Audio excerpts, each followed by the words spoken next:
Good morning, everybody. Welcome to the Language Show 2020. We've made it, even though it may be virtual, we've made it. And I think there are some 800 of you out there. So if you're really rather fed up of being in lockdown, you can now have a chat with us and a chat with each other. This webinar is going to address the whole question of the role of languages, the importance of languages, the importance of cultural understanding in post-COVID recovery. We know that particularly in the UK, languages haven't been in such a healthy state anyway, but now more than ever, it seems that we really do need to reach out to each other, to reconnect, and we're going to need more languages and more cultural understanding. I have an outstanding panel with me representing a wide range of different sectors, and so you'll be able to direct your questions to them. Before we begin the content proper, I'd just like, for those of you who are not so familiar with Zoom, to just check that you can, in fact, contact us. If you look to the bottom of your screen, everybody, forgive me for those who really know Zoom so terribly well and a bit Zoom zapped, but for those who don't, look at the bottom of your screen, there's a toolbar, and you'll see a little icon which looks like a speech bubble saying chat. If you click on that, that will allow you to talk to each other, and you'll see what each other is feeling, saying, wanting to express. So that's the chat function, and you'll see that coming up on the right-hand side of your screen. When you wish to post a question to us, if you move along that toolbar, you'll see there's a Q&A with 2 speech bubbles. Good icon. Can you post your questions there, please? And they will come straight to John Warne, who is our moderator for today. And he will curate those questions and we'll be able to answer those in the Q&A sessions. Now, you've seen our title is Revive, Remix, Reform. So there will be 3 sections, 3 panels, and our first panel for Revive will have 4 speakers. All of the other speakers will turn off their screens except for me and for John, who will be there all the time, so that you can concentrate on the actual speakers who are dealing with that particular aspect of the programme. Is everybody comfortable? Is everybody happy? Hope you've all got your cups of coffee and you're ready now for us to start. So the warmest of welcomes. There are unprecedented changes which we know have been caused by not only Brexit, but now the pandemic. So we are making an assumption that languages and intercultural understanding, and particularly the whole question of our inability to speak other languages in the UK context very often, we're assuming that languages will be considerably more important in building that recovery. I'm going to introduce you first to our first speaker on our panel for Revive, and he's Andy McKay, and he is the British Council Regional Director for Europe. Now, Andy has wide experience. There's no other person better than Andy to give us an international perspective. He was director of the British Council in Spain from 2015 to 2019, and he has previous leadership roles for the British Council operations in Europe, the UK, North and South America, and in the Middle East. He's a passionate linguist, a linguist by training, and a real advocate for languages learning. Andy, are we right to make the assumption that we need foreign language skills? Well, thank you, Bernadette, and good morning, good afternoon, good evening. It's wonderful to see just from the chat that we're being joined by people from as far away as Australia, Saudi Arabia, as well as within Europe. So it's wonderful to be with you. And I think that's a really, really interesting starting point, Bernadette. And when we start to crystal ball gaze to look to the future, I think it's always helpful just to pause for a moment and to think, what can we actually learn from the past and from history? And I think in this particular case, the sweep of history is very, very clear indeed. Because if we look at the impact of major geopolitical and socio-political upheaval and change on language and vice versa, I think there's a really interesting story which informs the answer to your question. And just to give 3 examples, if we think about the years in which the Soviet Union came to an end and there was whole-scale change across that part of Europe, We look at the reconstitution, the re-establishment of constitutional democracy in Spain some 42 years ago. And we look at the economic crash of 2008. And you may say, what do those things have in common? And the answer is that a major part of the way forward and the solution was around language. So with the collapse of the Soviet Union, we saw a massive demand suddenly for language skills, for people to be able to reach outside their previously closed environments, to communicate, to get information, to understand, to be retrained in language. If we look at the constitutional democracy in Spain, after those years of isolation, what happened? There was a massive demand to look out for education from other countries for new language skills. And interestingly, following the economic crash of 2008, what we saw was that particularly parents were investing very, very heavily in language for their children as a way of securing their future. So I think what those three examples suggest to me is that absolutely, when we look to a post-COVID and post-Brexit environment, we will see language as having a major part to play. Absolutely. I'm seeing from the chat that we really are being joined from international audiences right the way across the world. It's tremendous. And of course, so many of the places, and in the UK too, speak more than one language. Certainly we know, don't we, Andy, I think you would agree, that the languages we speak shape the way we see the world. But equally, the world has a view of us according to the languages we speak. It's the way the world sees us. I'm wondering if there's a change in perspective. How does Europe, for example, see us now in the UK? Gosh, that's a huge question. And I think to just comment it from a slightly sort of particular angle, I think it's also a question of the current context. And we are talking today about post-COVID and post-UK leaving the EU. And I think it's an interesting thing to think about what has changed in the last year or so, because of course a year ago, we would never have dreamt that we would be where we are now. And in almost every conversation I was engaged in within Europe, the first topic was Brexit and how we could secure our partnerships and our relationships and our exchange for the future, because on both sides, it's a given that is incredibly important to maintain. And I think what's changed is that we have to recognize that the priorities have changed. So we're now seeing lockdown in the second wave across many countries in Europe. We're seeing the resulting economic pressures and strains. We saw this week that the EU has just approved the most ambitious budget in its history, with 1.8 trillion euros, of which 750 billion euros is for a recovery fund. So Europe is very much focused on how do we maintain ourselves through the crisis, how do we come out of it, and how do we secure both our social cohesion, but also our economic well-being going forward. So I think with no ill will of any kind, what it means is that Brexit has really gone down the agenda in the European perspective. And I think what that means for us is that post the 1st of January, when we are in a new environment and a new kind of relationship, it means that it will be even more important for the United Kingdom countries, for our institutions, for our educationalists, for our young people, to actually proactively be seeking ways to remain engaged, to actually make sure that those networks and that those ways of, as you said, intercultural communication are maintained. And of course, language is absolutely fundamental to that. So it can't be on England's terms, can it? We have to be reaching out and making those connections, seeing. Yes, any successful negotiation involves both parties coming to the middle. Yes, absolutely. So what will the new normal look like, Andy, in your view?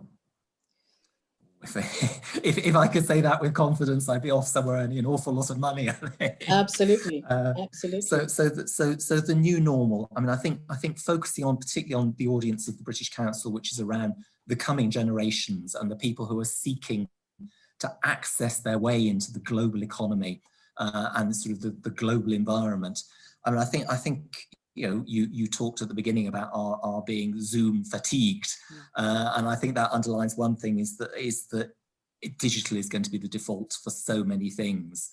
I'm not one of these people who says no one will ever travel again, Because if we remember after the Icelandic ash cloud a number of years ago, Yes. there was a kind of mantra of, oh, no one will get a plane ever again. Within 3 years, people were traveling more than ever. I think certain things will change forever, but I think we will travel again. We shouldn't lose all hope of that. However, there will be much more digital. And I think that has an interesting thing, 2 dimensions with young people. One is that young people regard digital access, digital information and mobility as a right rather than a privilege. Mm-hmm. Now, mobility is changing. So that right is being undermined. So the right around digital access and digital engagement, I think, is going to be something which becomes even more important. And of course, again, when we're engaging digitally, we're missing so many things. We're missing the physical clues. We're missing the cues. We're missing the body language. We're missing all those things. So language in itself, the purity of language and the ability to communicate and to understand becomes yet more important. So I think this is about actually a rallying call, as you said at the beginning, of the importance of actually encouraging young people wherever they are to engage with language and to be able to increase their international networking through their language engagement, because opportunities to engage are going to be different. There are going to be fewer face-to-face. And also what happens is it's like we've got today, you know, we are talking to people all over the world. Whereas if we were face-to-face in London, we would probably be talking to people in the UK and from maybe 1 or 2 other places. Yes. So what it means is in more and more environments, we're moving from bilateral to multilateral. And actually that's another strain on the whole language and intercultural understanding, because when it's a bilateral exchange, it's easy to make adjustments. When it's multilateral, you're having to think about all the different linguistic histories, all the different cultural histories, and how those interact. So I think that's a big challenge for us. Andy, thank you so very much. I'm going to come back to you later in a discussion further on during our session. Could I now turn, please, to the MOD and to Lieutenant Matthew Sharp, who will be called Matt from Lieutenant Colonel Matthew Sharp will now be called Matt, please, everybody, from now on.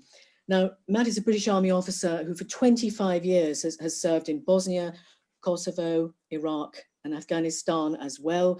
He's had 25 years of service. His current position is the MOD focal point for training requirements for cultural and language capability across the service, across the MOD. Matt, can you tell us a little bit about that? What is the concept of language capability, cultural capability in the MOD? Could you tell us a little bit about that? Bernadette, good morning, everybody. Good morning. I don't wish to insult anybody's intelligence, but just probably worth focusing on what capability for defence, UK defence means. There are several parts to that, but you could summarise by saying it's what skills you hold, and you can look at it from the point of view of patent capability, that which you know you have, latent capability, that which you need to extract. You can look at it from standing capability, the jobs and the work that you know that you're going to do, and contingent capability, that which is uncertain. And as I think Andy was saying very, very clearly, uncertainty is an obvious feature of our lives at the moment, and reinforced by what we're facing with COVID and Brexit. But I would say that defence is quite used to and is expected to operate and think about uncertainty. Mm-hmm. So that idea of capability and managing it, knowing what you've got and what skills you have, is very important to our ability to deal with the future and handle that. And I think that's probably a sort of bit of a summary. So my role in this is very much making sure that commanders, the decision makers that are leaders, have that information about what we've got and maintain that and show where we've got healthy capability and where we need to work on certain things. I understand, Matt, that there is an incentive scheme for military personnel when they learn languages. Could you tell us a little about that also? That sounds very exciting. Yeah, the incentive scheme, again, and for, if you're interested, it was mentioned back in 2016 in Hansard. But fundamentally, if you're dealing with uncertainty and you don't know whether you're going to use something, it's really quite important to make sure that if you are asking people to step forward and demonstrate their skills on a regular basis so that you know that you're current and what you've got and up to date, and quite clearly, but you can't guarantee immediate usage, there needs to be an incentive.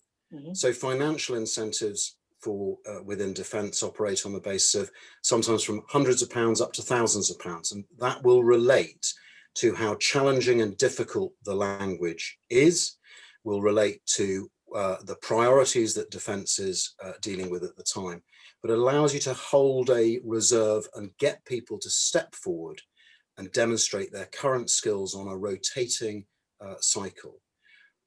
I would say about any financial incentive that we're human beings and people want to use their skills. Like all things, you need to just offset that with making sure that individuals with those critical skills to unlock uncertainty are able to access financial reward. Absolutely. So it changes behaviours, doesn't it? It changes expectations. The incentive is absolutely necessary, but also clearly use is very important. Can I ask, has it really encouraged more uptake? What's the level of interest across the military personnel? Well, what it does is make sure that we have a steady flow, so it can even out the demand, particularly where there's not necessarily an obvious immediate signal, as I was mentioning before. But in terms of uptake, there are multiple schemes, and this isn't just singly within the MOD. Of course, we were outreaching across the academic world as well. But you have elements where it's professional development, so that individuals, where we know what we need them to do, that we can provide those skills, and where it is personal development, that the individual has much more choice about what they do, that we support that. So, you know, there are certain things I would offer for those of you who saw television reporting on the BBC back on Tuesday with regards to the MOD function and role supporting the testing program taking place in Liverpool, that it was very interesting that Brigadier Joe Fossey mentioned a British service person who had sign language skills supporting a particular program. You don't know when you're going to need it. So the long-term cycle of planning and support and keeping it going and helping people to do that who have those skills is key. Absolutely. Thank you so much for mentioning sign. I think that's terribly important as well. Thank you, Matt. I'll come back to you a little later. Thank you so much. A very valuable contribution there. Changing mindsets, the importance also of not knowing when you are going to need your skills, but being ready, having that capability. It's fantastic. Sue, I'm coming to you, Sue Leshen. Now, Sue Leshen is a lawyer linguist, which is of great value. You'll see that there's a sector skill there as well as the language capability. Big message for all of us, I think. And Sue is also director of Avocat, the legal and commercial French interpreting and translation services. She's also a council member for the Chartered Institute of Linguists. Welcome, Sue. Sue, you're at the sharp end. Thank you very much. Changed absolutely everything for everybody, but particularly for the professional linguist. What's changed? Can you give us an insight, Sue? Well, I certainly can. COVID has hugely impacted our profession as language professionals, and bear in mind that we're not just one profession. We are a very mixed and multi-layered profession. There are interpreters like myself, translators, voiceovers, artists, and we are not just spoken language interpreters, we are sign language interpreters. And the effects of what has happened have really, really been different for all of us. And some of us have managed to survive, I think, because of our position in the profession. you know, if we're already quite well established, if we've learned to network, if we've got an in-demand subject, for example, mine is law and business. Others may well be very active, obviously, as key workers in the NHS, interpreting on COVID wards and so on and so on. But it's true to say, I think for all of us, that when COVID happened, we were pretty much unprepared, being really, really honest. We didn't see it coming. And I think that's in part because we didn't all have all the information in a timely fashion, perhaps from the government. So the way it impacted all of us was definitely a shock, a huge shock to the system. And our response as individual language professionals has been very different. But I think it's true to say that the government has helped us in some ways in terms of the self-employed income support scheme. We're now in November onto the third grant, so that's been great for some of the colleagues who've actually needed that kind of help. In-house colleagues have had benefit of furlough schemes and so on. But I think that right at the beginning, when we went into the first lockdown, there was such a massive impact on us in terms of, for a lot of colleagues, less work. In some absolutely dire cases, no work at all. I was hearing this quite often on social media. Those with less work who were particularly severely impacted were conference interpreters, because conference interpreters obviously attend conferences and they travel, and all travel was pretty much blocked. So it's only just about now, really, in this second lockdown, that conference interpreting is moving online. So things are picking up in that sense.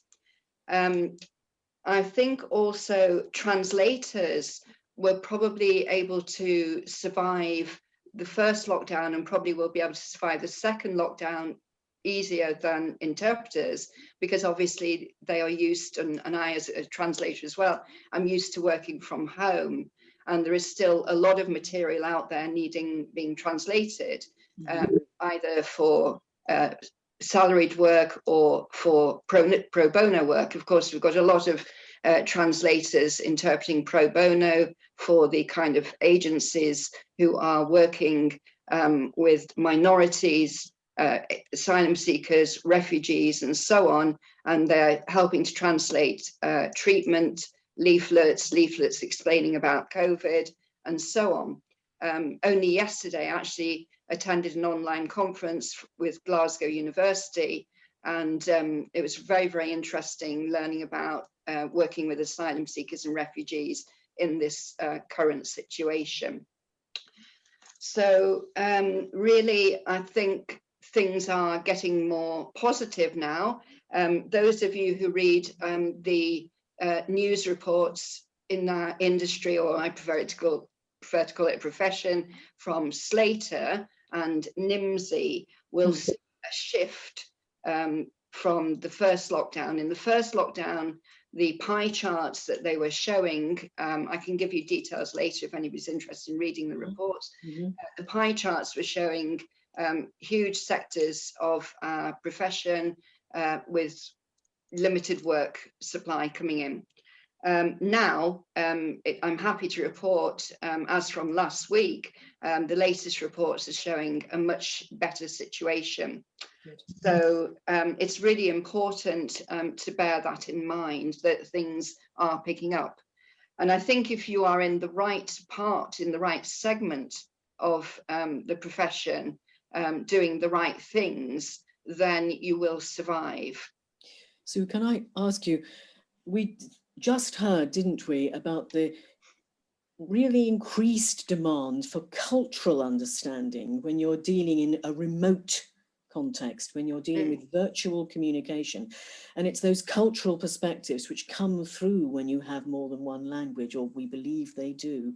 Would you agree with that? What have we learned from the remote working that we're currently engaged in? What will the new normal feel like for the profession, for the professional linguist, would you say?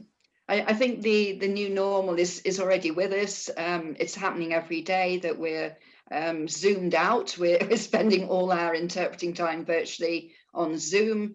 I recently interpreted 3 weeks in the family law court, every working day for 3 weeks, which was quite a feat.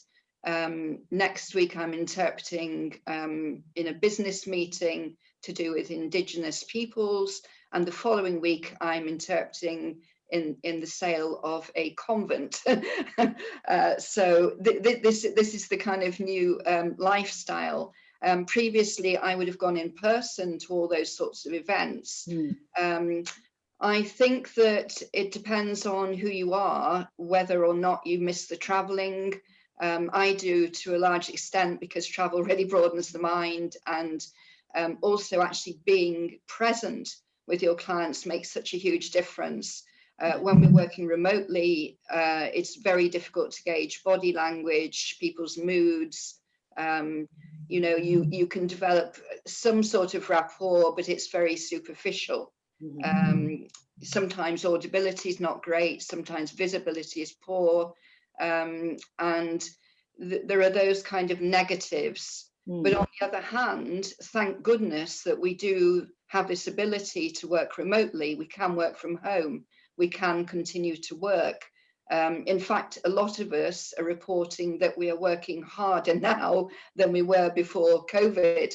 So that's got to be a good thing. The volume of work is not decreasing in all segments, is it? No, not in all segments. I think if you've been working in possibly inverted commas the wrong segment, maybe travel tourism, then yes, certain segments have not been very good for some colleagues. But I'm picking up from what you're saying, Sue, some optimistic messages about the lessons we're learning, even in this dire situation. It's about flexibility, isn't it? And these refined cognitive frameworks that we need. Yes.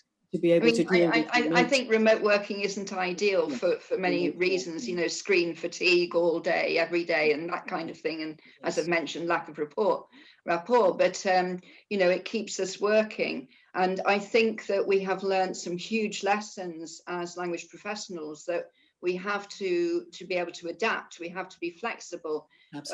We have had to learn new skills. Translators tend to be more tech savvy than interpreters.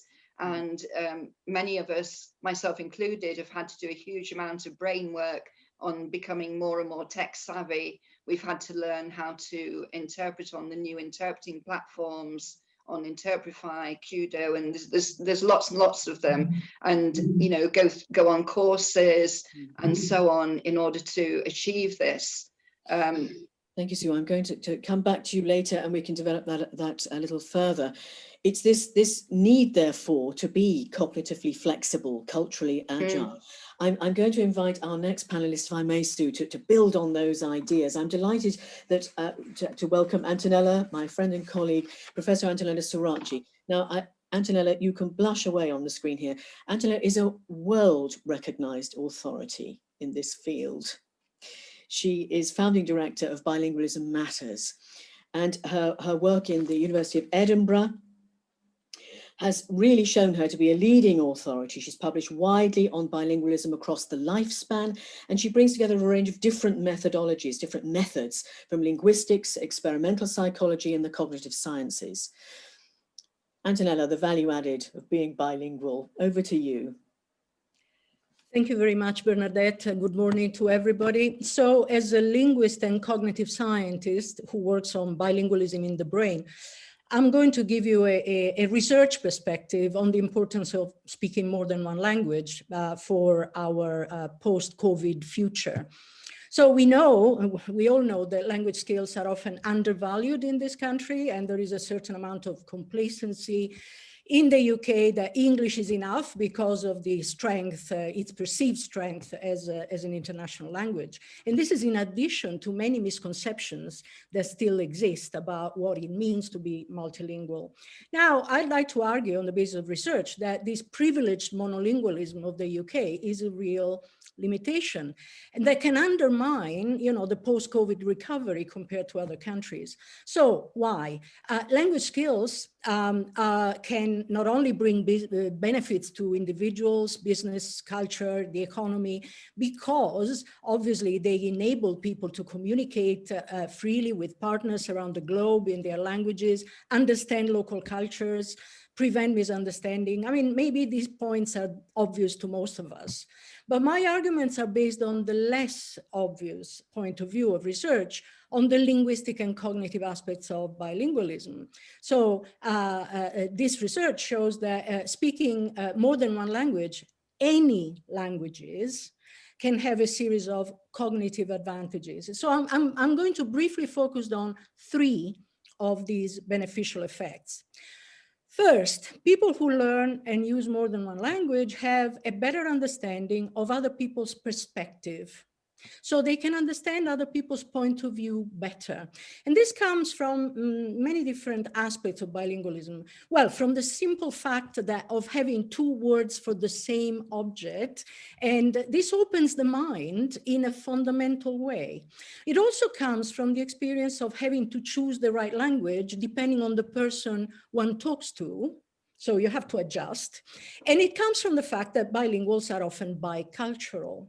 So why is this important for reconstructing global connections and cultural understanding? I mean, some of you have already made these points. So let's take, for example, the desire to attract or create a good impression. So to the extent that this actually crucially depends on understanding the other person's perspective, multilingualism can actually enhance this capability.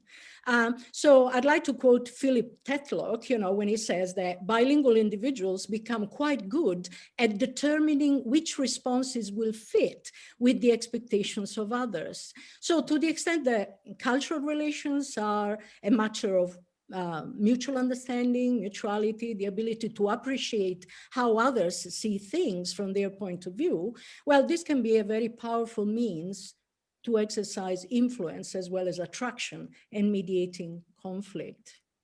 So second point, people who learn and use more than one language often have more mental flexibility in dealing with complex situations. That means having better focused attention, ability to ignore irrelevant information, flexibility in switching between tasks, capacity to allocate attention in an adaptable way, in an efficient way. Again, this comes from the experience of having to choose one language and exclude the other language or languages, because all languages in multilinguals are simultaneously active, and from switching from one language to the other. So research also shows, incidentally, that bilingualism can be a cognitive reserve that allows people to age more graciously, if you can put it this way, and can have a delaying effect on both normal and pathological aging processes. Now, how does this relate, enhance, or can enhance tomorrow's recovery? Again, in the words of Joseph Nye, I would put it this way, technological advances have led to a dramatic reduction in the cost of processing and transmitting information. The result is an explosion of information. And that has produced a paradox of plenty. I love this sentence. So when people are overwhelmed with the volume of information that confronts them, it's hard to know what to focus on. So attention rather than information becomes a scarce resource. And those who can distinguish between valuable information and background clutter can gain power. And this is what multilingualism can contribute. So multilinguals are potentially better at evaluating and prioritizing arguments, and this can strengthen the ability to plan, cooperate, negotiate, and compromise. Third and last, there is some evidence that decision-making is affected by language, the language in which a problem is presented or discussed or faced. So it appears that bilinguals are better at controlling heuristic biases that are based on emotional reactions. Now, this evidence has some important implications in a world where more and more people actually make decisions in a non-native language. So it sounds like monolingual Brits may be a disadvantage when interacting with proficient second language speakers of English. So as Richard Rose puts it, knowledge of English as a second language does not confer soft power on Anglophones, but on actual Europeans or second language speakers using it in interactions with monoglot American and English speakers. So when you negotiate with a non-native speaker, they have an advantage, even if they're second language speakers. So to conclude, what can we conclude?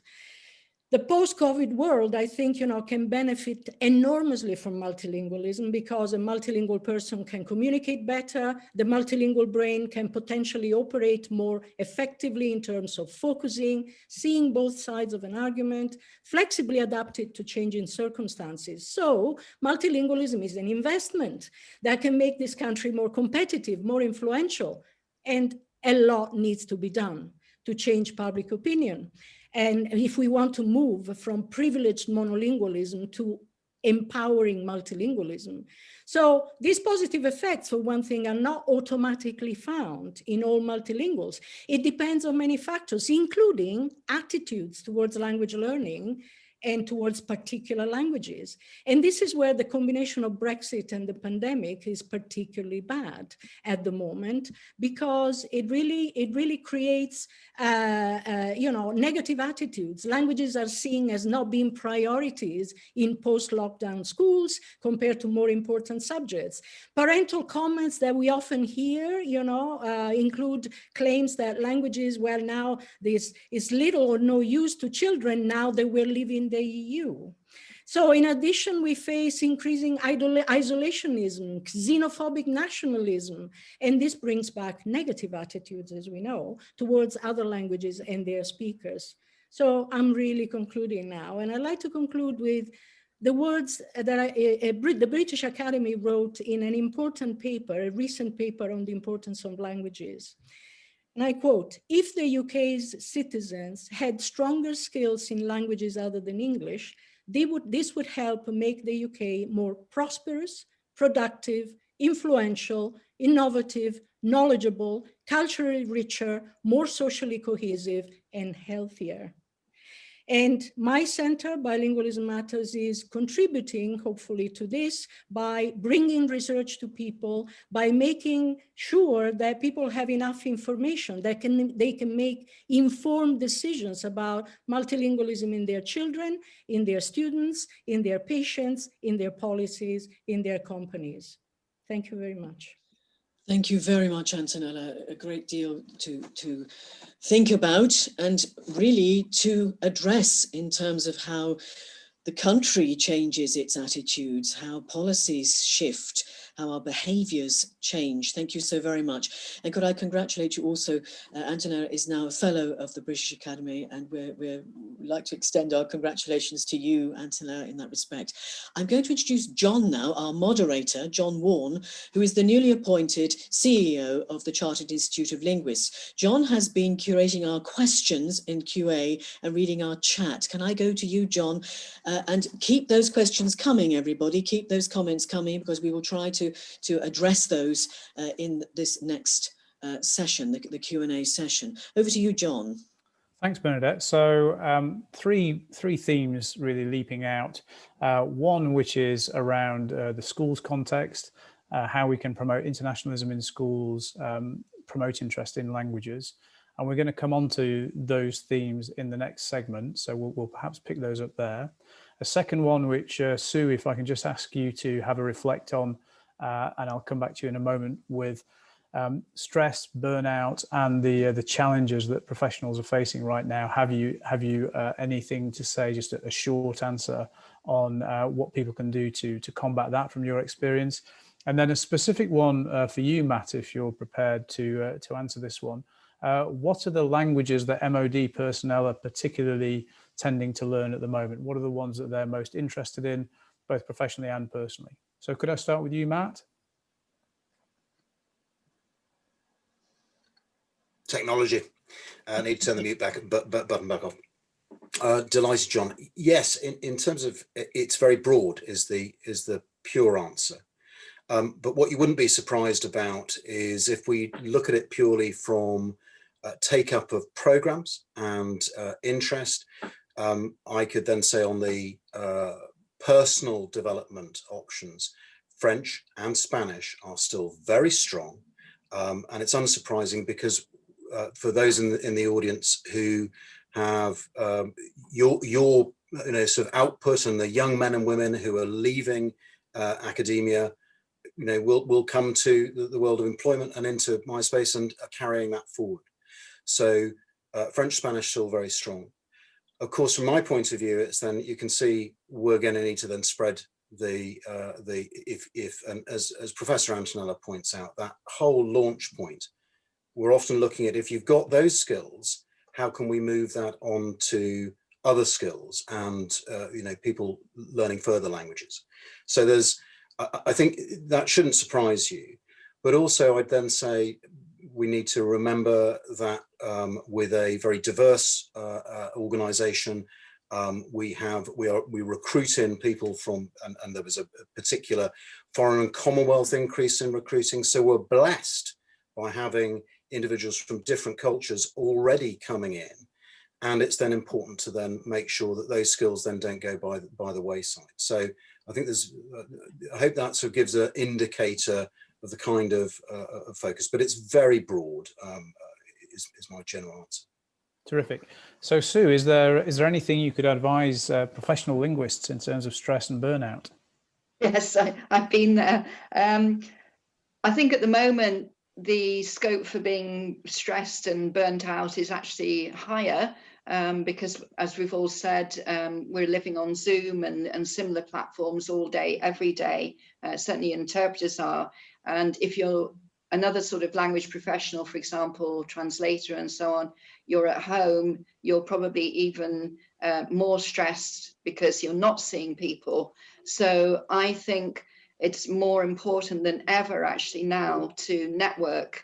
I make a habit every single day of having at least 1 hour attending the numerous free CPD sessions that are on offer right across the profession. I'm going to attend a couple of the language show sessions personally this afternoon and also over the weekend. This really helps because we're all in not the same boat, but we're in similar boats. Diet's really important, exercise, those kind of things as well. But I think in terms of our professional maintenance, it's networking with colleagues every time that really helps. And I think in terms of stress, however it's caused, it's really important to realize that, we are professionals, we have each other, we must remain visible.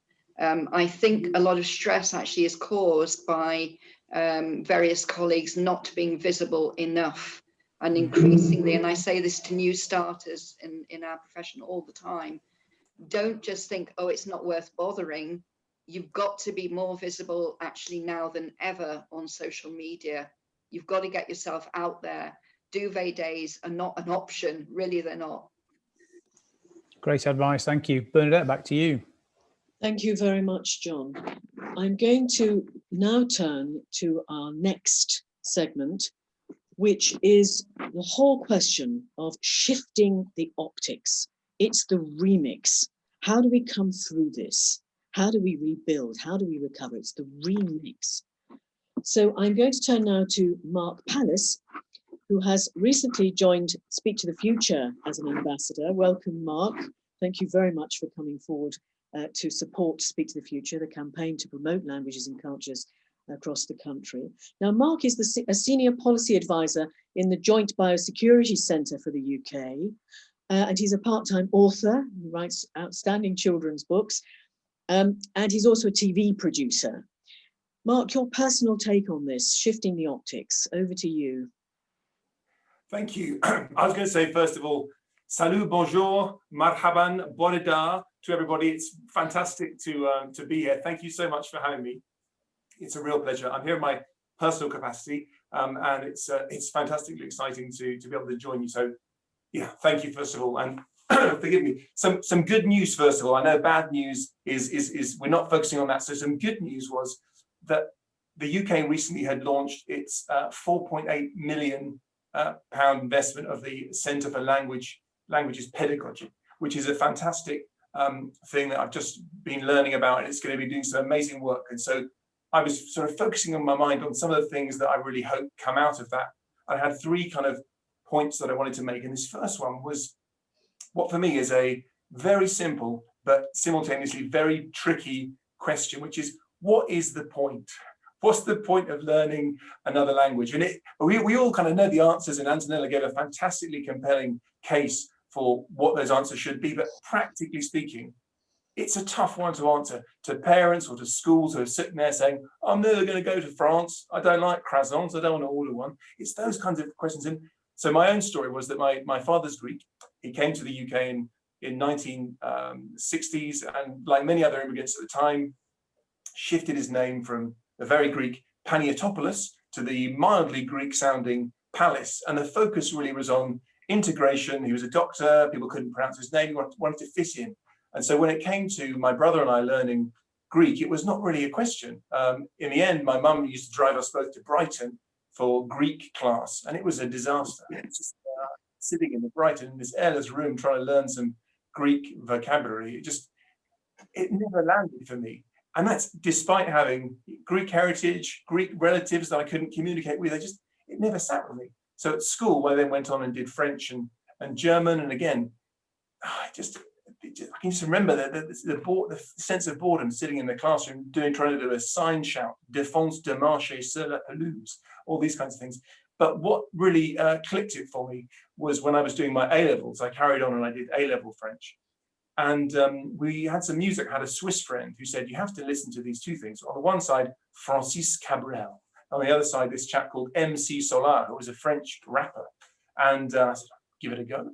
And suddenly, for whatever reason, I had built up some prior knowledge, but just that icing on the cake of the music and my wish to sort of strum along on the guitar, suddenly it brought the whole language together. It was a skeleton key that opened it up for me. And so what I really hope is that, and even now I can still remember actually all of the, should I try and rap?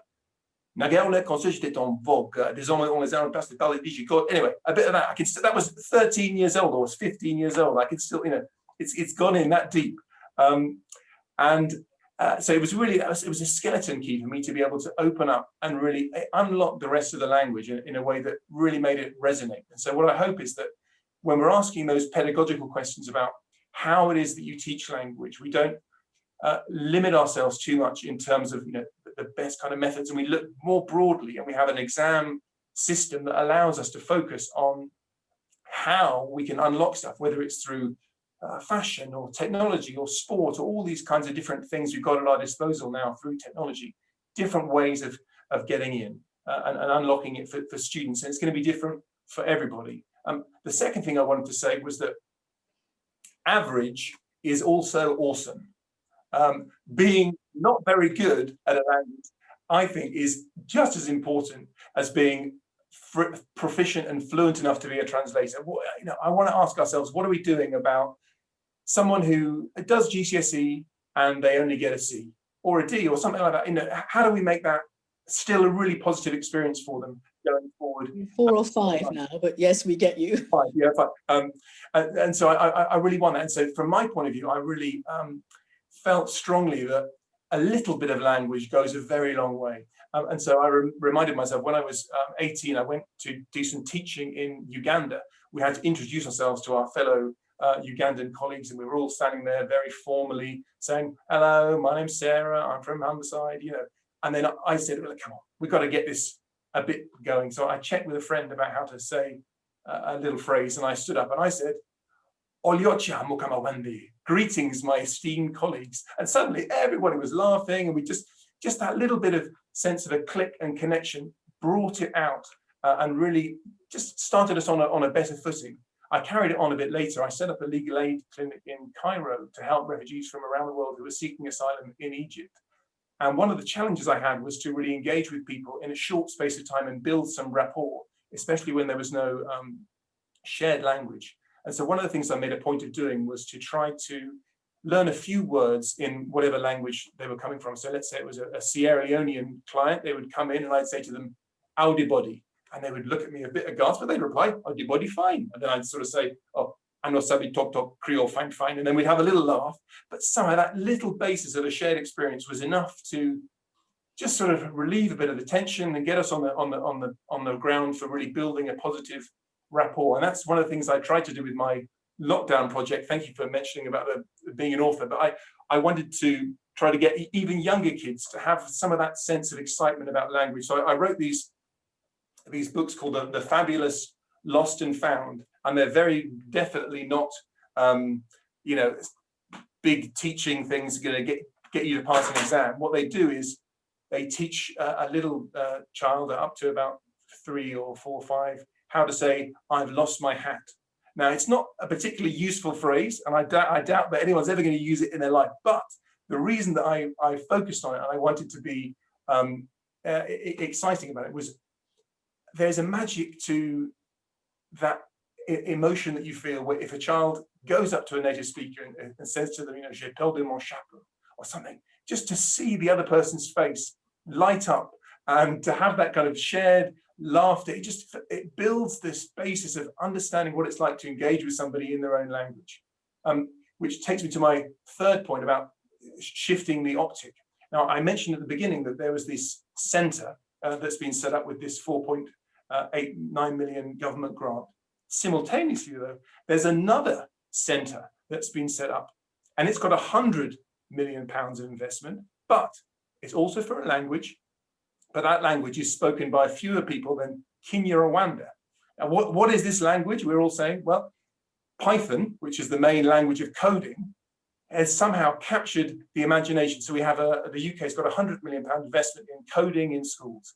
And I said to myself, well, what is it that, I agree, computers are all very important, but if you dig in to what they actually say, what they say to themselves is, this isn't about everybody being a coder or having those skills. It's about the ancillary benefits you get from coding. So skills about logic, skills about understanding the world around you. And I'm thinking, well, hang on a second, all this stuff applies to languages too, and all those excellent bits of research that Antonella pointed out.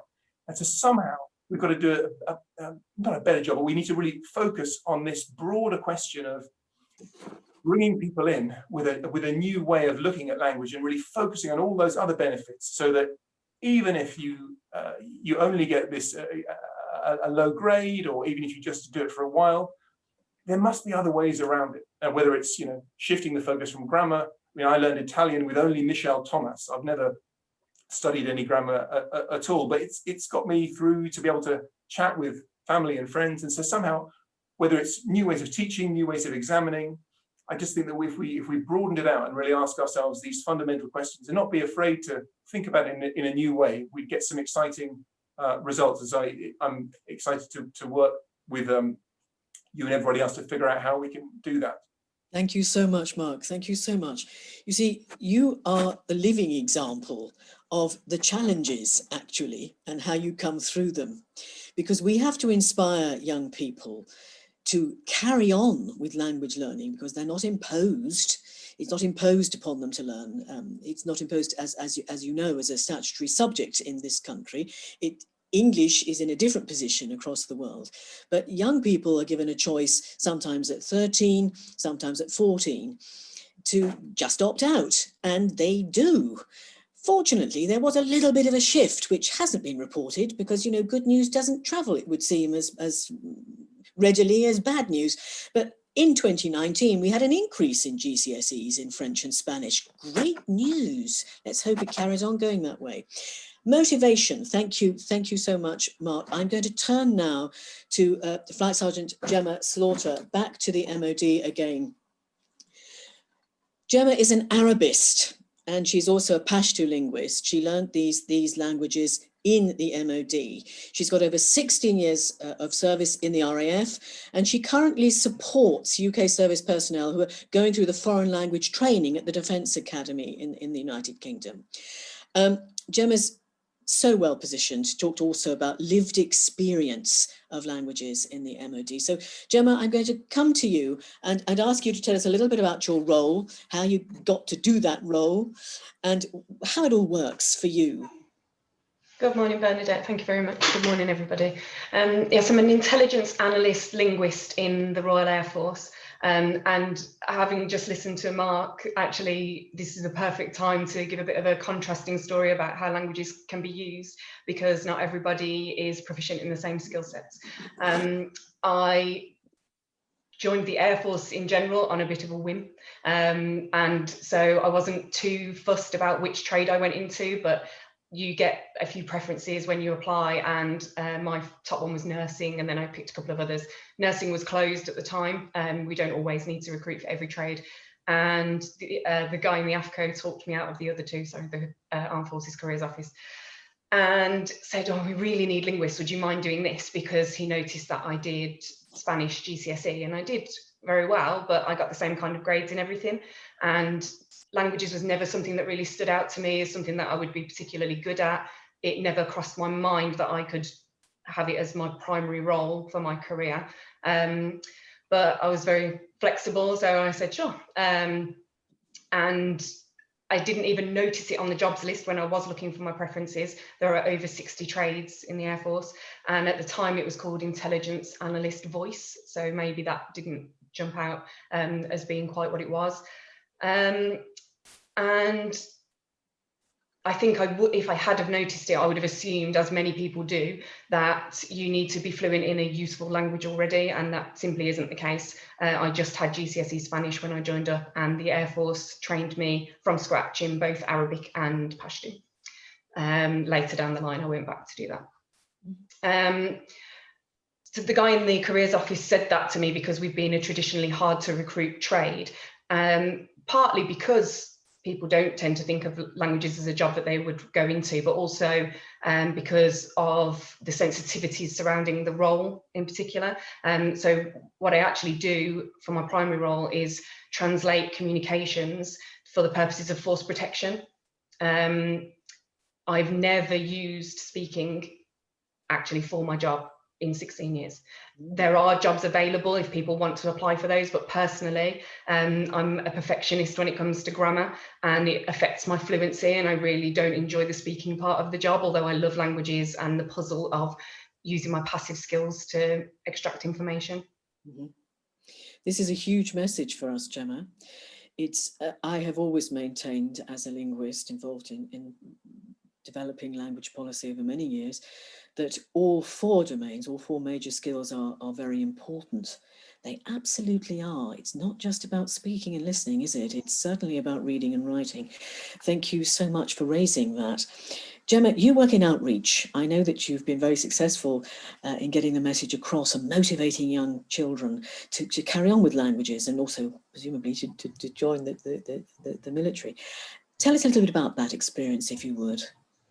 Certainly. As I mentioned, we've been historically a hard to recruit trade, and so the branch came up with an initiative to go and do an outreach program where we go to careers fairs, schools, universities, and the language show, as was one of the first events that I ever did, so it's a real pleasure to come back and talk today.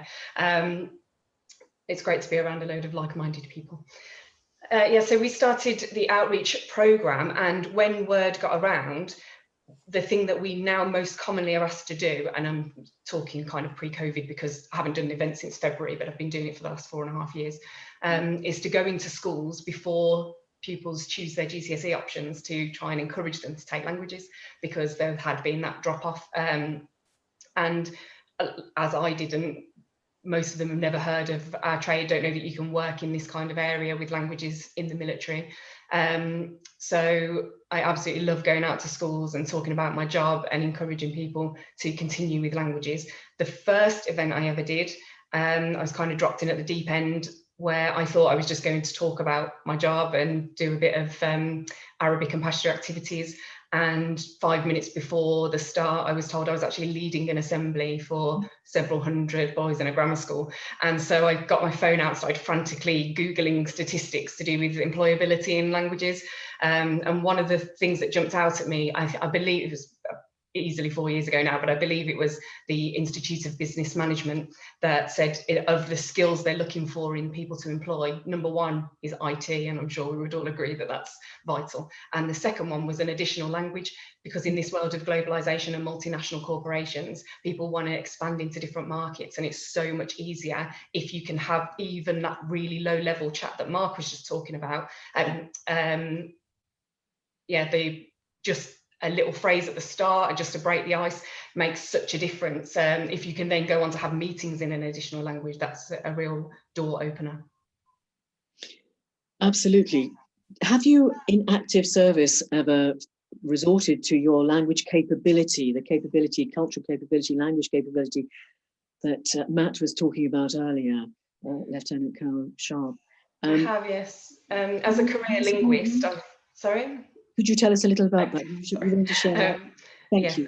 I've deployed to both Iraq and Afghanistan, but to be honest, as an intelligence linguist, my role doesn't really change at all. We just work longer hours and it's really hot at lunchtime.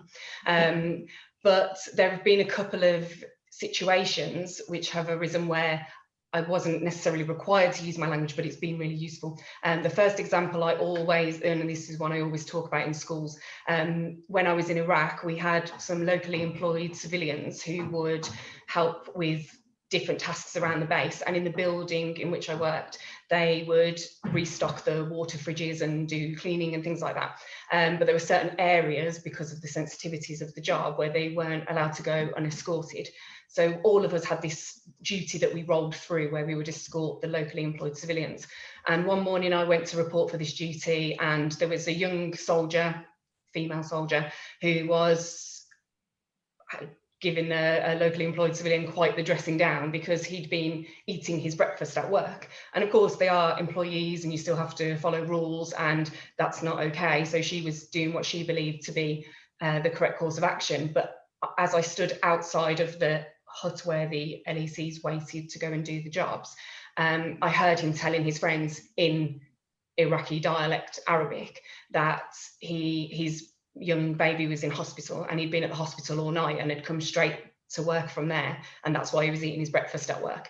But he didn't have the English to tell her that, and she didn't have any Arabic skills. So I went back to that soldier and explained to her what was going on and said, if it's out of the ordinary, if it's an unusual behavior for that person, then there's going to be a reason. If you can't communicate that, or they can't communicate it to you, then come and grab one of us and we can help. And they actually gave him the rest of the day off with full pay to go and have a rest before he went back to the hospital that night. And it just, because I happened to be on that duty at that moment and loitering near where they were sitting and chatting, that I overheard that. So I love that example of using it for a really good outcome. And the second example I will give is in 2018, it was the 100th birthday of the RAF. And one of the events that we did to mark it was an aircraft tour of the UK. And I was very lucky to be chosen as part of the command element for the Birmingham leg of that tour. You probably picked up on the accent, that's my, where I'm from. So I was really thrilled. And we were given the brief to try and bring a unique element to each event that wouldn't happen at the other events, as Manchester, Glasgow. And so we had the aircraft in Victoria Square in Birmingham, and next to them there were small platforms with information about the aircraft, and we also had signs around the fencing leading up to the event saying what it was, when it was opening, and that it was free and all that kind of stuff. So I translated all of that information with help from a previous tutor who taught me at one of our language schools into Arabic, and I got another RAF linguist to translate it into Russian, because Birmingham's so multicultural that it just opened that, the engagement there really stepped up, and I saw people stopping and reading the signs, and they might not have understood what was happening otherwise. That's fantastic. It's in these sorts of examples that we really do begin by shifting behaviors, changing behavior, doing something for real, that begins to develop the culture, doesn't it? The cultural shift that we need, the cultural change that we need, because culture doesn't just develop overnight. It has to be built up and experienced. It grows. Gemma, those are outstanding examples. Thank you so much, and very moving. Very, very grateful to you for sharing that. Do you see that we've learned any lessons from this ghastly situation of the pandemic going forward? How is your role changing in terms of supporting the capability across military personnel? How is that going to work out, play out now? I might not have had much to say on this had I not started a new job in July, which is the one you briefly mentioned earlier. Yes. So the role of an intelligence linguist actually won't change much at all, but for a few bizarre shift changes perhaps. But I started working at our Defence Centre for Languages and Culture, supporting, particularly for me, the bespoke language courses. So for defence attaches and those kinds of positions where people are deployed around the world in defence engagement, we train them in their language. I wasn't there when the first lockdown began, but it was still very much as it was back in March when I arrived in July, and most people weren't in work. So we had to immediately switch to remote learning. The infrastructure was not in place for a lot of people. Some individuals, some students simply didn't have appropriate devices or Wi-Fi capable enough to do the language training from home or from their accommodation. It affected travel restrictions, which I saw somebody mention about in the chat when Mark was speaking, has impacted obviously children going on exchanges. And I did a Spanish exchange when I was at school. We do immersion training, so different lengths and different, different types of activities dependent on the language, but travel restrictions really kibosh that. So we've been working much more collaboratively with our English language wing, who will, and again, Lieutenant Colonel Sharp mentioned earlier, we have international students coming across who join our military, and they go through an English training course and a kind of military beginners course, also at Shrivenham when they come over. So that is their immersion training. They're there in the country and everybody's speaking English, and so so we've been able to collaborate ideas with the English language wing to try and set up cultural events and similar things for our foreign language students who can't currently go abroad.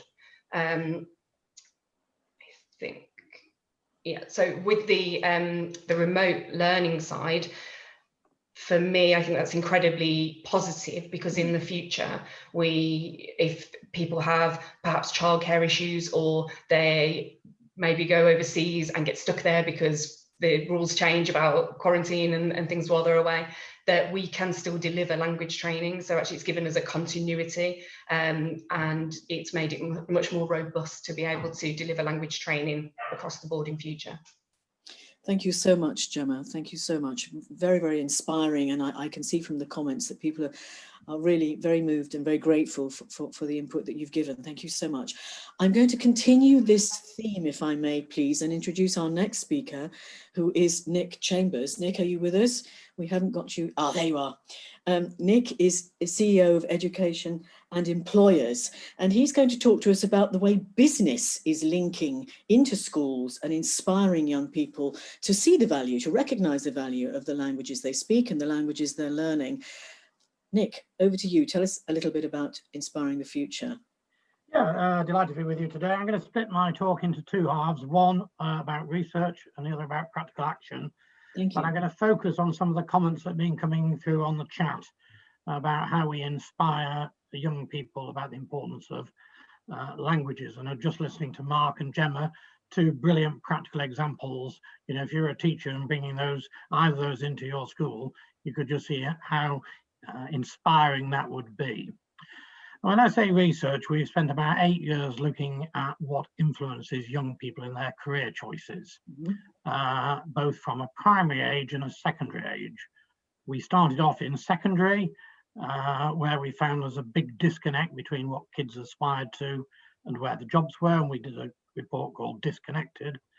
And then about 3 years ago, we made a little video in one primary school where we got 66 children to draw 3 jobs. And I think I can, if the chat thing, oops, I'll turn myself off. Oops, sorry, that was the wrong button. I was meant to be pressing the chat button, which I think that should work. I'm just going to send you the link through the chat. We did a video of 66 children drawing, 3 people. One was a pilot, and basically it was an RAF pilot. One was a surgeon, and the other was a firefighter. And they drew the things, and then the 3 people came into the classroom. And of those 66 children, 61 had drawn them as men. Because they were all, well, the pilot had a visor on and the surgeon a mask and so on, and they took them off, and it was quite clear that they were all women. I think that's now had 100 million views and is being reproduced in a number of other countries, and I've just sent via the chatter that link if you are interested to see it. We then went on to do a much bigger study in 19 different countries, which looked at the career aspirations and what influenced children at an early age. And again, we asked them to draw what they wanted to be. And in every single country, you know, the sort of gender stereotyping was very obvious. But what was also clear is that kids at a young age start making assumptions about their careers and often ruling out options at a young age. And a lot of that is around who you see and who you meet. A lot of kids base their aspirations on the jobs their parents do, the jobs their neighbours do, and what they see on TV.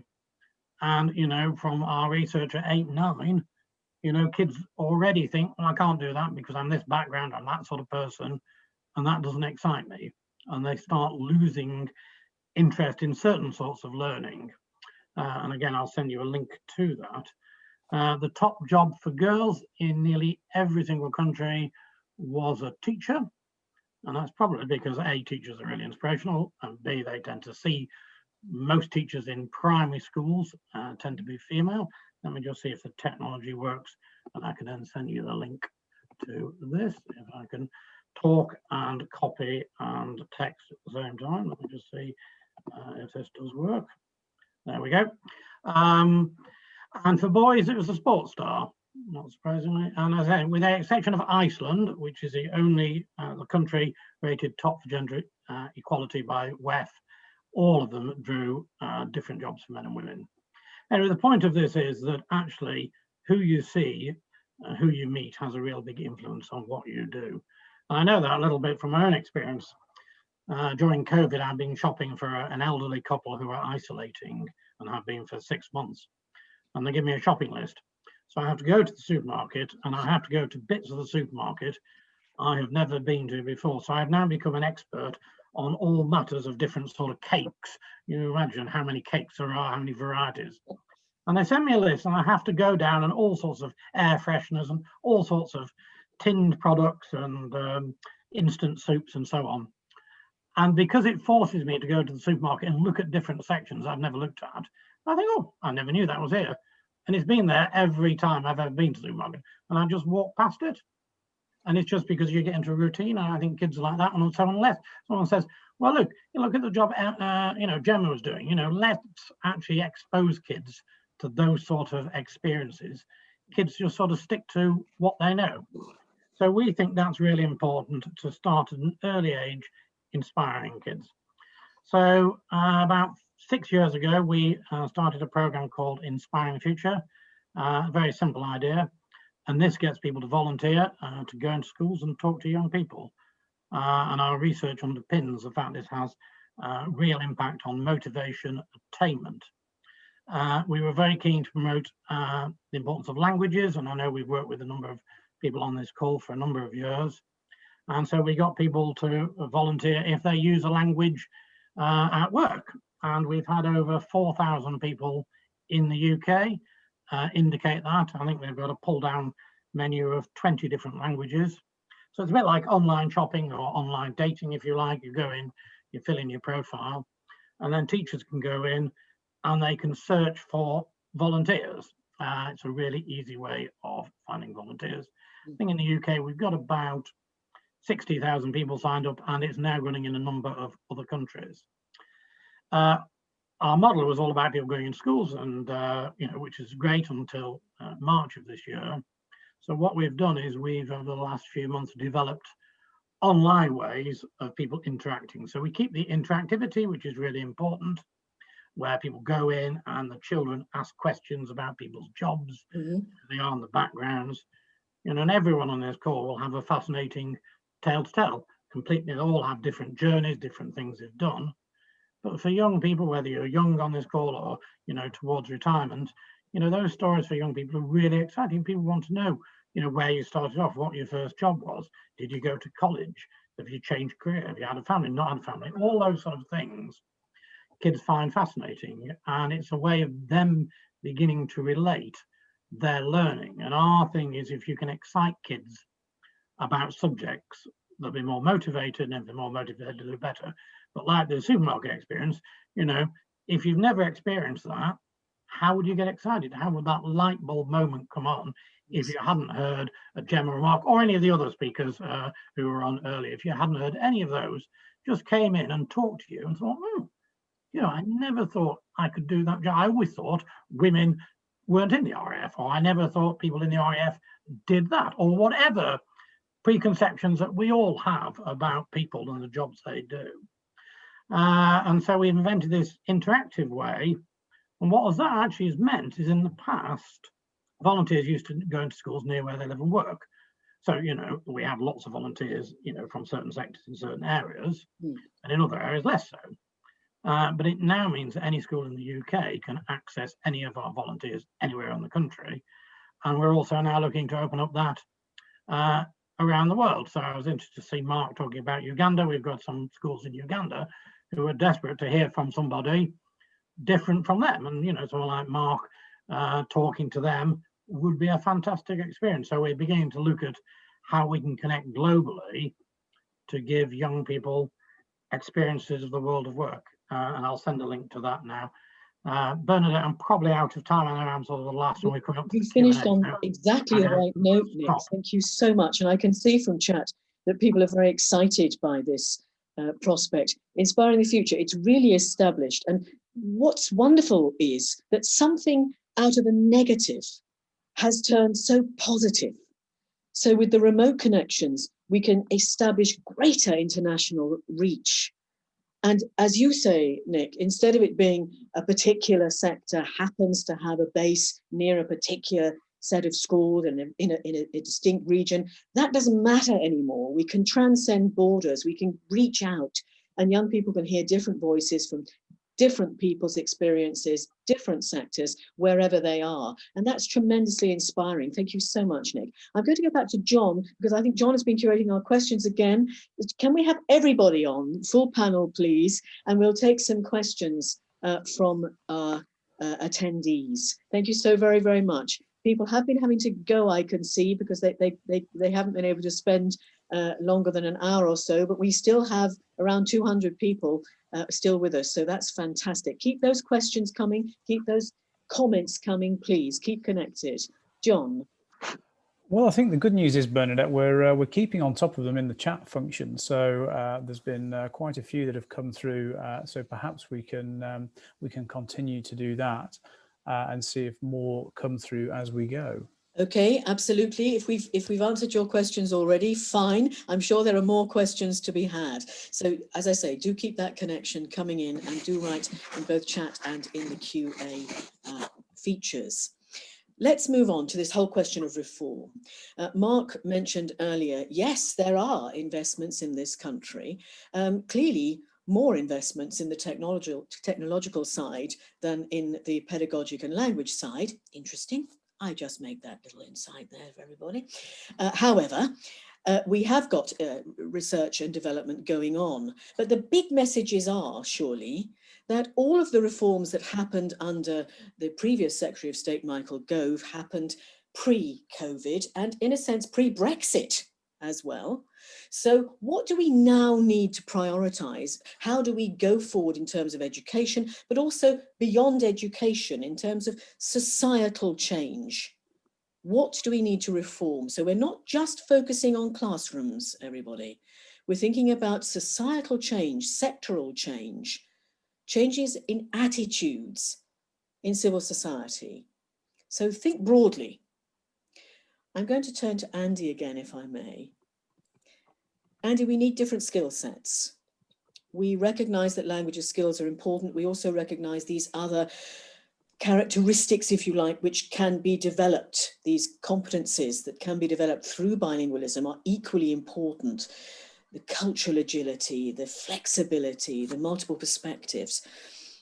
What can we learn from all of this situation? What can we learn from your international experience and your international experience in Madrid in particular, where the British Council has an international school? Yeah, well, the first thing I'd say, Bernadette, is I think what we can learn is that if we could put all my fellow panelists up on a stage in front of a skeptical audience, they would be won over very, very quickly, because we've had some incredibly powerful arguments this morning, which you know, I will certainly be deploying. But I'll be brief because I know time is short. But I think if I just tell you a bit of a story about the Madrid School for the British Council. It's the only British Council school in the world. And it has 2,002 to 18-year-olds. The school started in 1940, and it was started by an inspirational Irishman called Professor Walter Starkey, who was sent to Madrid to open up a British council to counter the rise of fascism. That was his mission, and he wasn't given any specific brief about what he should do. He arrived in Madrid, he did three things. He started the teaching of English, because he saw that as a powerful way of giving people access to that wider world that's been talked about so much this morning in the chat. He started a cultural program, which is interesting, playing into all that discussion about intercultural skills and the sharing of cultures and what Gemma was so powerfully saying about the role of culture. And he set up a school, but it wasn't any old school. It was a bilingual, bicultural school in absolutely everything that it did. Spanish and English were completely interchangeable. The curriculum that has developed over the year is completely bicultural. And interestingly, in the adage that nothing is new, where it really focused on what we would now call 21st century skills. So it focused on intercultural communication. It focused on self-confidence, and language was absolutely at the heart of that.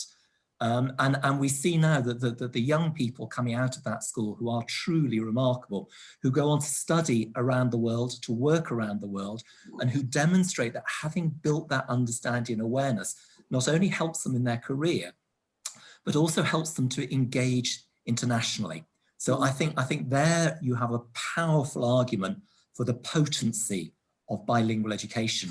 And what's interesting about that model is the spin-off from that. So here in Spain, based on that model, there has been a project jointly between the British Council and the Spanish Ministry of Education, now for 25 years, about setting up bilingual education in the state sector.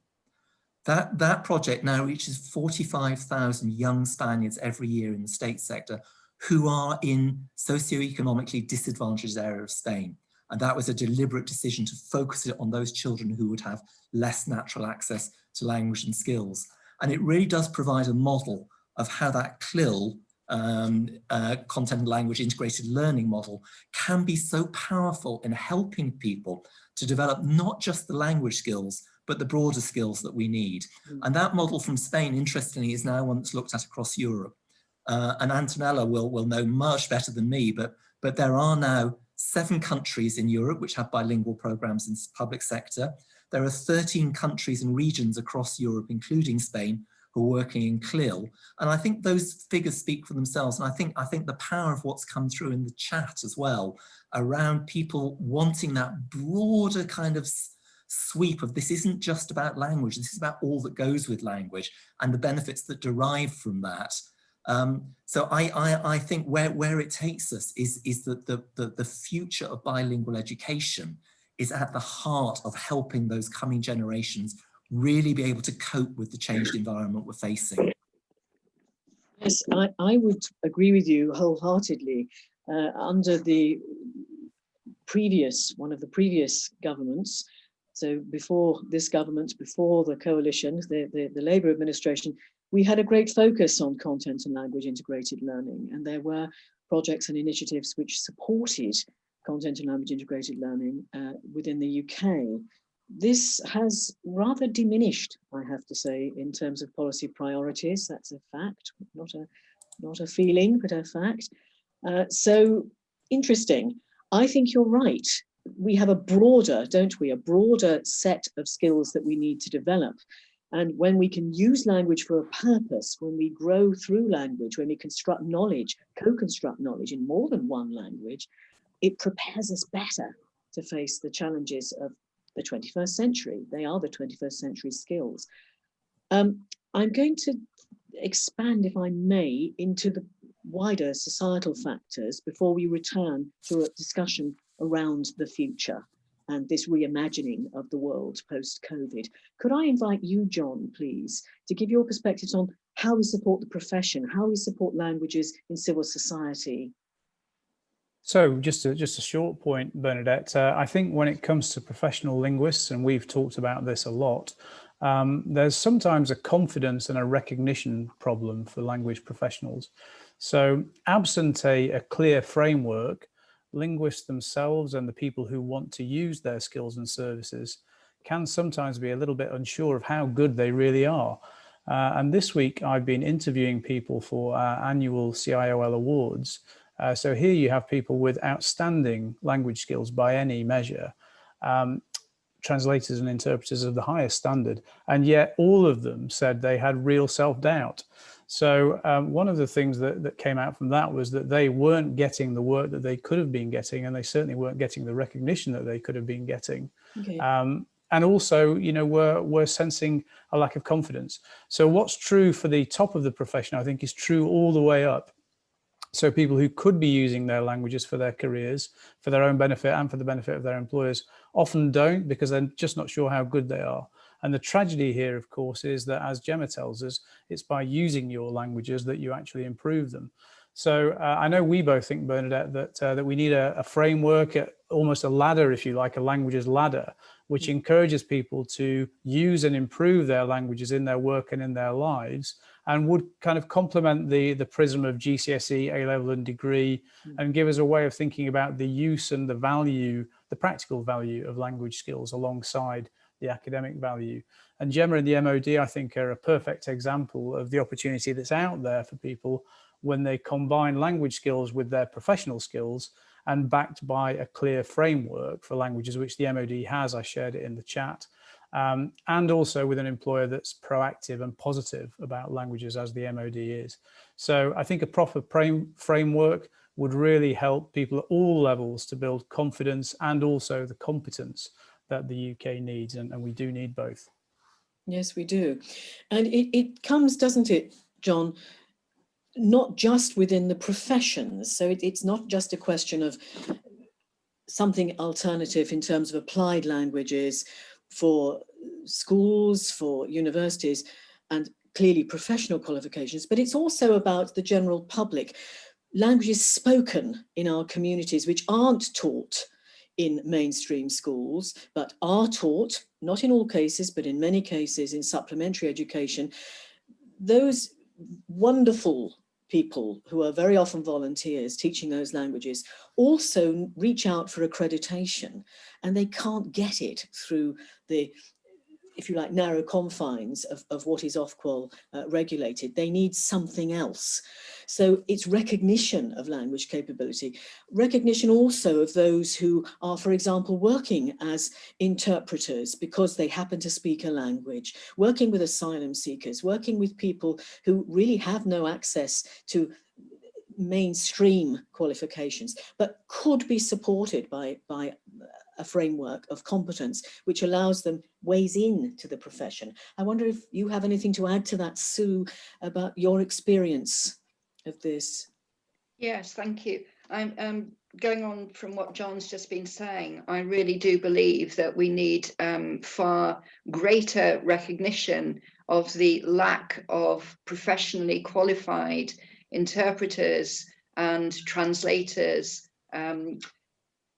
that are available in some kind of pool, because we're still getting situations, unfortunately, and I come across these quite regularly, where professionals such as doctors will tell patients to use family members and this sort of thing.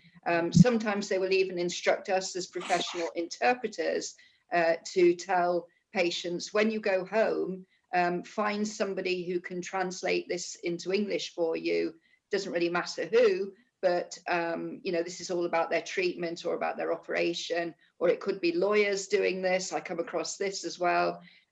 Just go home and ask your father about this, you know, and it's still going on. It's really appalling.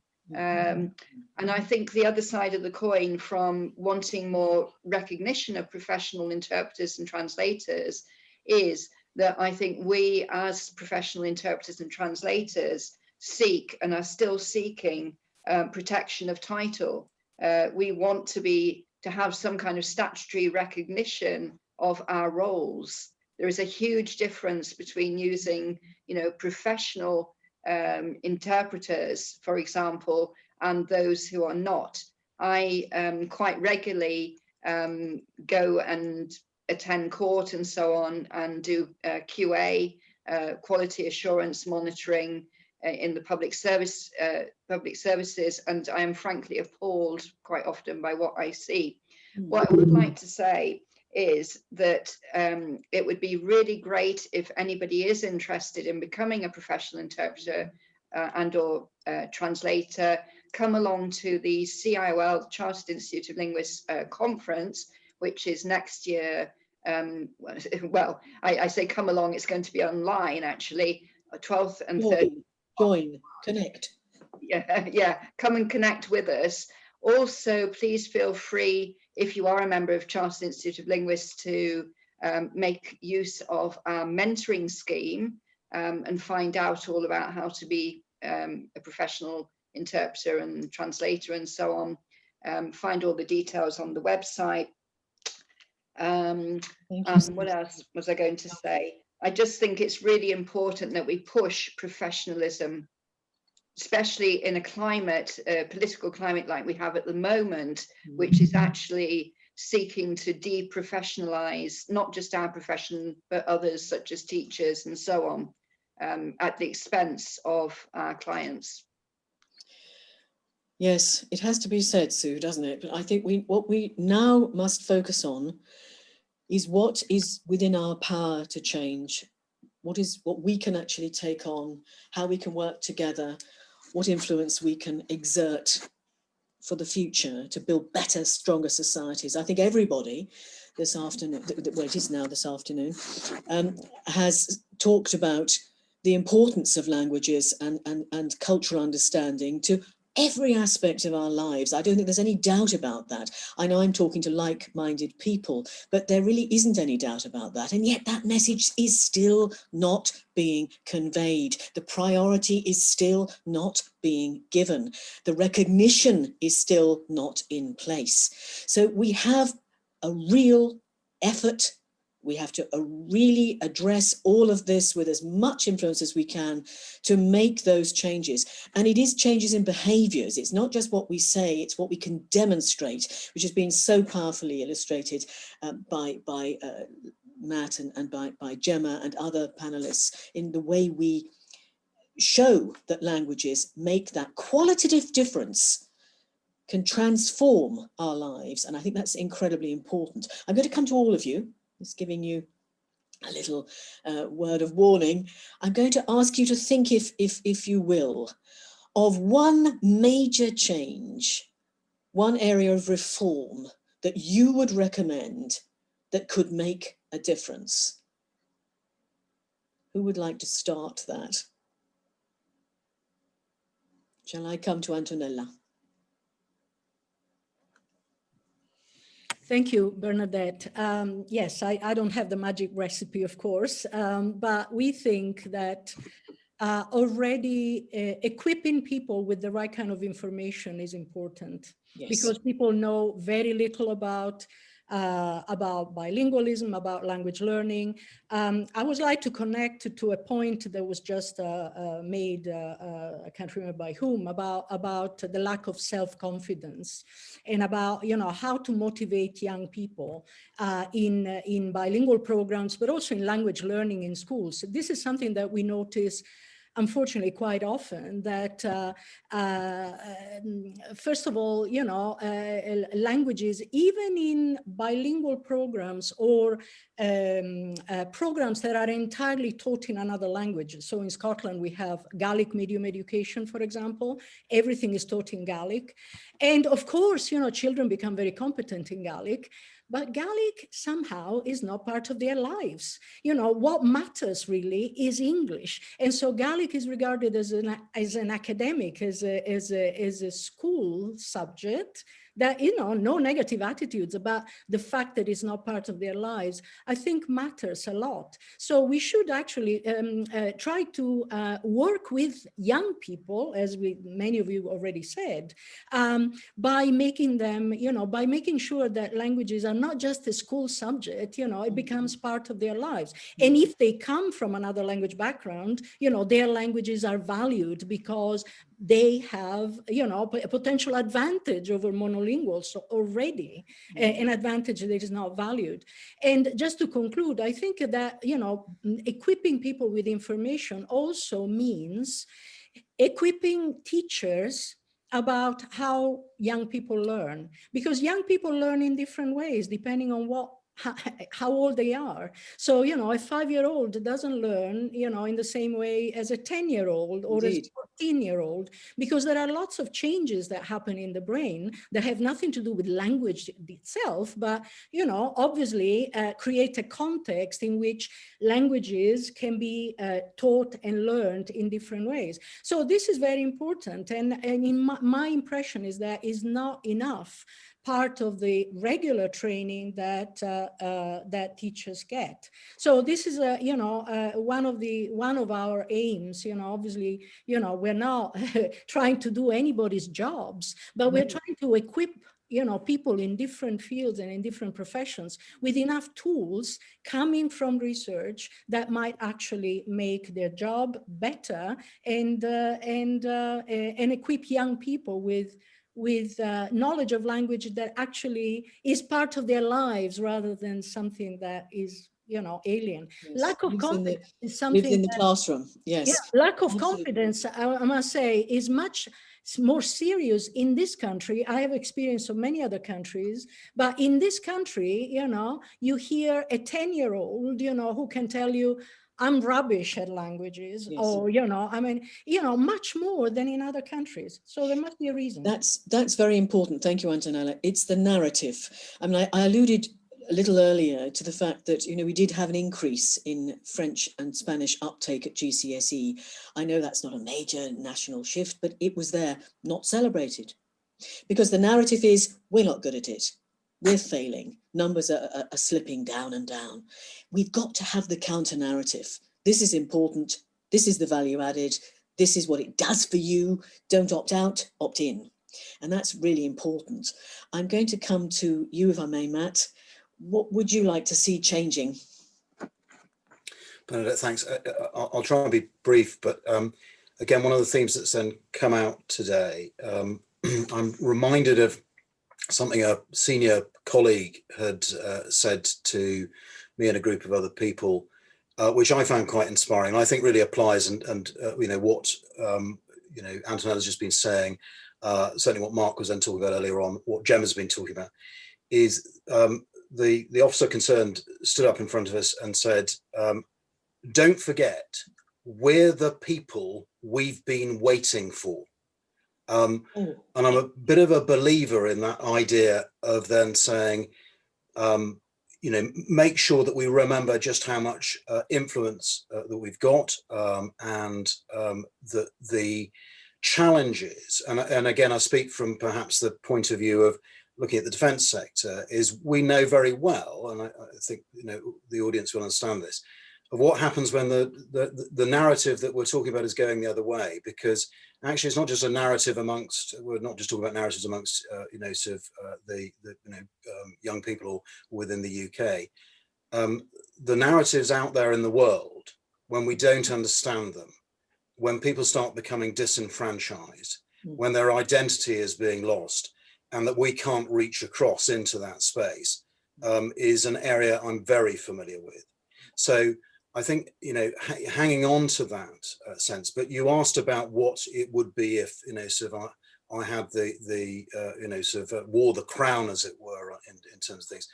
And I think, again, something that's come out repeatedly from some of the Q&A that I've managed to watch in the background was networks, networks, networks. And that we are continuing to work towards that, to build that, because actually we help ourselves, we transmit information, and the supporters of those networks, not just right, it needs to be there, it's also you've got to actually engage in it and throw yourself at it. And unfortunately, I think we're getting very, very far down that road.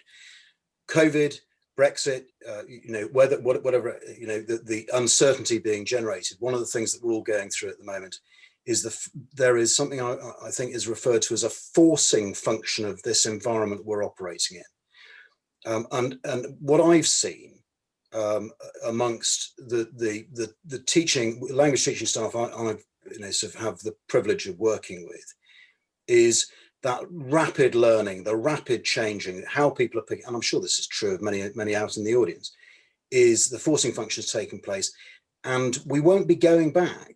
There are some things we'd like to then make sure we don't lose, and blended learning, but you can't unlearn what COVID's kind of done to us. So to hang on to a bit of a positive message, definitely, and hold in with that, because I think I've been inspired by all of the panelists of listen, I think we're the people we've been waiting for.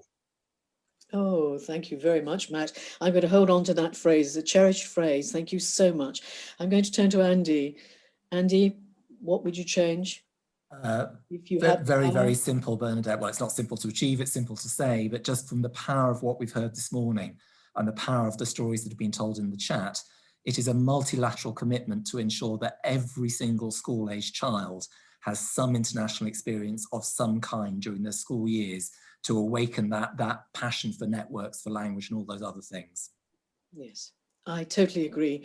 It's real lived experience. It's the joint curriculum projects. It can be done virtually. It's getting in that multilingual, multicultural space, working together, cooperating. Fantastic. And of course, that's what we don't have, actually, still don't have it in our schools. We so need it. We have it in the working environment, but again, it's under threat, isn't it? With perhaps not just COVID, but the socio-political, geopolitical changes that have taken place certainly in the UK. Nick, what would you like to change? I like it, make it easy to turn on the unmute button for a start. Sorry about that. I'd like to get rid of COVID and I'd get back to normal. But on terms of this call, I want to use the words of the American educational campaigner Marian Wright Edelman, who famously said, "You can't be what you can't see." And now supermarket example, and what I'd like to mandate is that every young person starting in primary school, during their time at schools, gets to meet a wide variety of people from a wide variety of backgrounds. Yes. Who use languages in their job, because unless you start inspiring kids, unless they can see the meaning and relevance, the New Zealand government have taken up our program and they're doing exactly that. But wouldn't it be fantastic if at the age of 5, 6, people start coming into your school who use languages? So it's just the normal, it's not the exception. Oh, someone uses language in their job.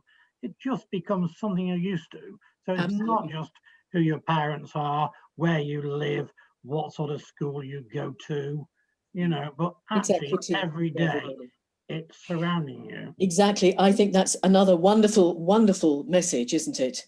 You can't be what you can't see, and we need to see lived examples. Fantastic. We're running out of time, everybody. For those of you who've stayed with us throughout this period, thank you so very, very much. This is recorded, so I know some people have gone off to other sessions. So you can, I think, use the recording. We'll make sure you find out where you can link to that, so you could see the rest of it. If you do have to race off right now, and those who've gone and want to hear more, we'll make sure you get the link.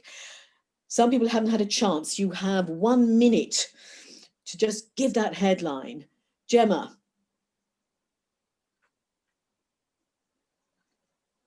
wasted a few seconds unmuting there. For me, the change would have to be right at the start, in it, you know, the way they do with football training, a grassroots sense. My husband is a primary school teacher. We live in rural Lincolnshire, and there are many students for whom English is an additional language, mostly Eastern Europeans, because agriculture is big industry around here. And they had an International Language Day at their school, and I went along as part of our outreach thing, but we don't normally go to primary schools. And there were 8 different languages spoken by students in that school. My husband had several students in his class who either spoke Russian or another Eastern European language and could understand Russian. So I suggested an activity where one morning as they come in, one of the EAL students would give them the normal instructions, like line up, hang up your coat, open your book, but in Russian or Lithuanian, and just watch the English kids who only speak English go, wow. What?